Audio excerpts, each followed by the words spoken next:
Mom dad की anniversary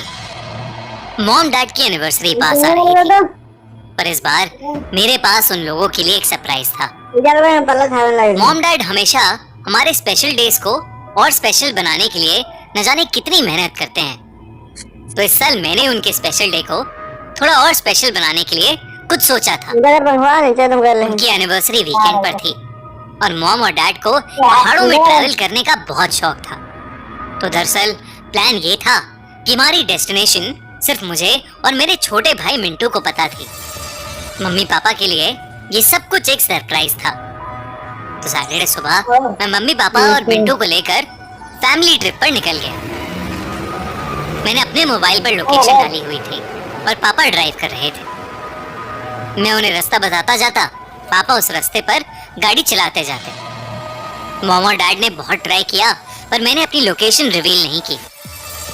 करीबन 6 घंटे की ड्राइव के बाद हम पहाड़ों में आ गए थे। हम सब अपने फेवरेट सॉन्ग्स चलाकर गाड़ी में एंजॉय करते हुए जा रहे थे कि तभी हमारे सामने एक टनल क्रॉसिंग आई और जैसे ही हमारी गाड़ी उस टनल के नजदीक पहुंची, कुछ ऐसा हुआ जिससे हम सब के दिल दहल गए। पहाड़ के ऊपर से बड़े बड़े पत्थर हमारी गाड़ी के ठीक सामने आकर गिरे। पापा ने जोरों से ब्रेक लगाई। हम लोगों के साथ उस दिन बहुत बुरा हादसा हो सकता था, पर हमारी जान बाल बाल बची थी। उस इंसिडेंट के बाद पूरा प्लान खराब हो गया था। हम सब बस घर जाना चाहते थे। पापा ने कुछ देर के लिए गाड़ी साइड में लगाई और फिर यू टर्न लेकर वापस दिल्ली की तरफ जाने लगे। उसी रोड पर वापस जाते हुए मुझे एक साइन दिखा, दिल्ली 280 किलोमीटर्स। फिर कुछ 15 मिनट बाद मुझे वो साइन फिर से दिखाई दिया, दिल्ली 280 किलोमीटर्स। मुझे लगा कि शायद मुझे पढ़ने में गलती हुई है, पर फिर कुछ देर बाद मुझे वो साइन फिर से तीसरी बार दिखा, दिल्ली 280 किलोमीटर्स। हम रास्ते पर चले जा रहे थे, लेकिन दिल्ली वाले उस साइन पर किलोमीटर्स कम ही नहीं हो रहे थे। मैंने पापा से गाड़ी रोकने को कहा। मैंने उन्हें समझाने की कोशिश की, पर किसी को मेरी बात पर विश्वास ही नहीं हो रहा था। सबका मूड ऑलरेडी बहुत खराब था, इसलिए पापा ने मुझे चुप कराया और गाड़ी चलाना शुरू कर दिया। कुछ ही दूर जाने के बाद हमें दिखा कि रोड पर एक बहुत ही बूढ़ी सी औरत बैठी हुई कीनू बेच रही थी। मिंटू को कीनू खाना बहुत पसंद था, इसलिए हमने रुककर उस औरत से थोड़े बहुत कीनू खरीद लिए और गाड़ी में आकर बैठ गए। पापा गाड़ी चला रहे थे, पर कुछ ही देर में कुछ ऐसा हुआ जिससे सबके होश उड़ गए। हमें वही कीनू बेचती औरत फिर से दिखाई दी। हमें समझ नहीं आ रहा था कि आखिर ये मुमकिन कैसे था। हम लोग एक सीधी रोड पर चल रहे थे, तो फिर दोबारा हमें वो औरत कैसे दिख सकती थी? तभी मैंने अपने फोन पर मैप्स चेक किए, तो मैप्स के अकॉर्डिंग हमारी गाड़ी एक ही जगह खड़ी थी।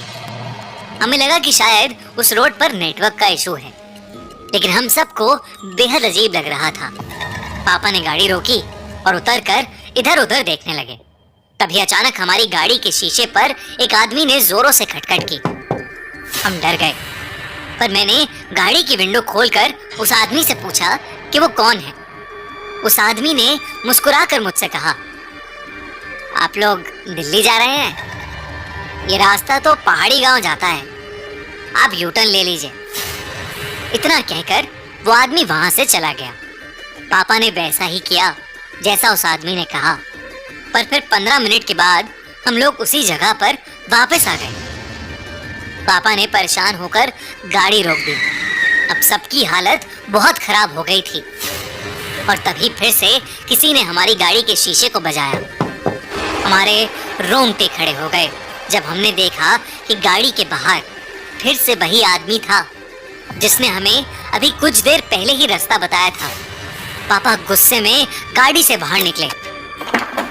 उस आदमी ने फिर से मुस्कुराकर वही कहा, आप लोग दिल्ली जा रहे हैं? ये रास्ता तो पहाड़ी गांव की तरफ जाता है, आप यू टर्न ले लीजिए।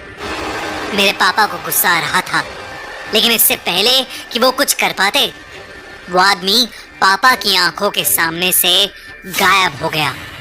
पापा और हम सब की आंखें फटी की फटी रह गईं। वो दौड़कर गाड़ी में वापस आए और तेज स्पीड से गाड़ी को थोड़ा आगे ले गए। हम जिस भी डायरेक्शन में जा रहे थे घूमकर वहीं वापस आ रहे थे। हमें समझ नहीं आ रहा था कि हम इस चक्रव्यूह से कैसे बाहर निकलें। हमें अभी भी वो बूढ़ी औरत बार बार दिख रही थी। पापा ने हिम्मत करके उस बूढ़ी औरत के पास गाड़ी लगाई और गाड़ी से उतरकर उस रास्ते के बारे में उस बूढ़ी औरत से पूछने चले गए। हम सब भी पापा के पीछे पीछे चल दिए। पापा ने जैसे ही उस औरत से बात करने की कोशिश की, वो औरत जो पहले हमें हंस हंस कर कीनू बेच रही थी, अब बिल्कुल चुप होकर नीचे देख रही थी। पापा ने उसे कई बार पुकारा पर उसने कोई जवाब नहीं दिया।